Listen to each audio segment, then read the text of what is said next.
Salam saudara pemirsa, sampai jumpa kembali dengan kami dalam program Berita Pengharapan. Kita masih berada di seputar Hari Paskah. Saya mengajak kita hari ini untuk merenungkan sesuatu yang memang benar-benar luar biasa.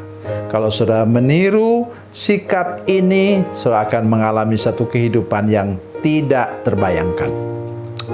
Mari kita berdoa sebelum kita lebih jauh mendengarkan firman Tuhan ini. Bapa, dalam nama Yesus, terima kasih banyak untuk kasih, kebaikan, dan anugerah Tuhan bagi kami. Hari ini kami mendengarkan firman Tuhan yang akan mengubah hidup kami selama-lamanya. Terima kasih Tuhan. Dalam nama Yesus kami berdoa. Haleluya. Amin. Saudara pemirsa, mari kita membaca kitab kita dari Perjanjian Baru. Perjanjian Baru, Injil Yohanes, pasalnya yang ke-20. Yohanes 20 ayat 11 sampai ayat 18 sebenarnya. Tapi kita sekarang membaca ayat 11 dulu. Nanti sambil saya menyampaikan firman Tuhan, saya akan membaca untuk seluruh perikop ini. Demikian bunyi firman Tuhan. Tetapi Maria berdiri dekat kubur itu dan menangis. Sambil menangis ia menjenguk ke dalam kubur itu. Amin. Saya mau kita mulai lagi, mundur sebentar.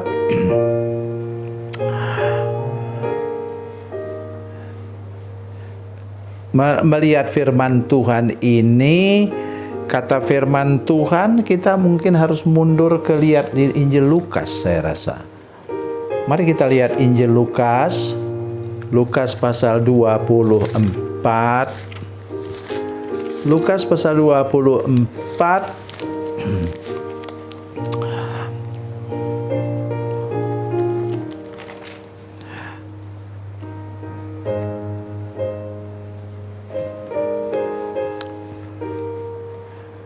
ayat yang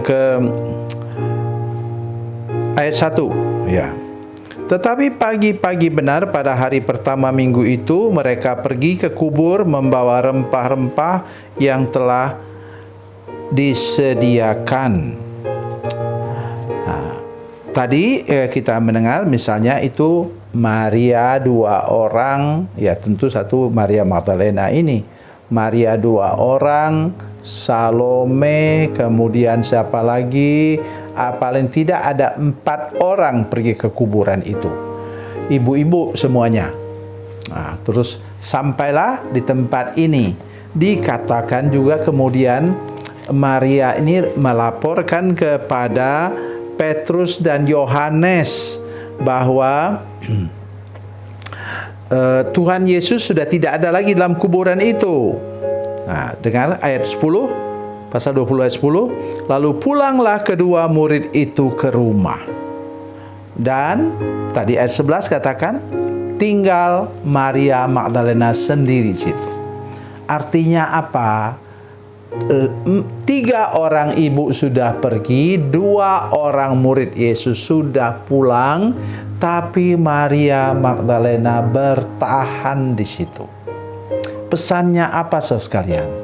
Kalau saudara ingin mengalami kehidupan yang diangkat oleh Tuhan, mengalami kemuliaan yang luar biasa dari kebangkitan Kristus, maka hendaklah kita bertahan walaupun sendiri.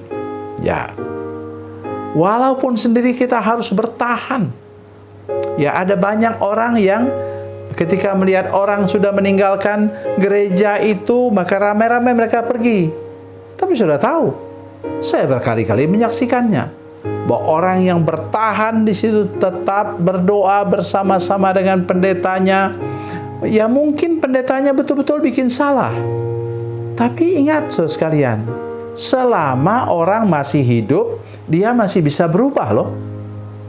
Ya, saya bukan membela sama pendeta, saya sudah pendeta tua, tidak ada perlu bela-belaan. Tetapi saya mengingatkan kita bahwa orang yang bertahan ketika semua orang sudah pergi, dialah yang akan melihat kemuliaan Tuhan dinyatakan. Sekarang mari kita terus. Kemudian dia bertemu dengan malaikat. Kata malaikat-malaikat itu kepadanya, "Ibu, mengapa engkau menangis?" Ya, kemudian sesudah itu Tuhan Yesus menyatakan dirinya. Sesudah berkata demikian, ia menoleh ke belakang dan melihat Yesus berdiri di situ, tapi ia tidak tahu bahwa itu adalah Yesus. Dia mengira itu apa? Tukang kebun. Pesannya ialah, saudara sekalian, Yesus sudah terbiasa disalahpahami orang. Oleh sebab itu, kalau engkau mau hidup berkemenangan, maka siaplah engkau. Walaupun orang salah paham, tenang aja. Ya, jadi saya mengajak kita semua, iya, terutama kami hamba Tuhan, sering disalahpahami orang. Tetapi kemudian apa? Kalau kita bertahan dalam pelayanan, hidup dalam kebenaran, maka Tuhan akan buat kita apa? Nanti terangkat tinggi-tinggi. Hal yang berikut yang menarik hati kita. Apa? Kapan dia mengenal Yesus? Kata Yesus kepadanya, "Maria." Maria berpaling dan berkata kepadanya dalam bahasa Ibrani, "Rabuni," artinya guru. Sebelumnya apa? Yesus mengatakan dia ibu. Kata Yesus kepadanya, "Ibu, mengapa engkau menangis? Siapakah yang engkau cari?" Waktu itu Maria belum mengenal. Apa sebabnya? Inilah kunci yang saya ingin sampaikan kepada kita. Mari kita bergaul akrab dengan Yesus, sehingga kita menyebut namanya Yesus. Saudara sekalian, kalau saya sudah dalam pergumulan berat, saya tidak mampu lagi berdoa. Jujur aja. Tapi apa yang saya katakan? Saya panggil namanya. Yesus, Tuhan Yesus Kristus, tolong saya. Ulang-ulang mengatakan itu. Dan benar. Kemudian Tuhan datang menolong saya. Sebaliknya, saya perlu mendengar dan tajam pendengaran saya ketika Tuhan berbicara secara pribadi kepada saya. Melalui itu hidup kita akan terangkat tinggi-tinggi dan kita akan mengalami kemuliaan Tuhan yang luar biasa.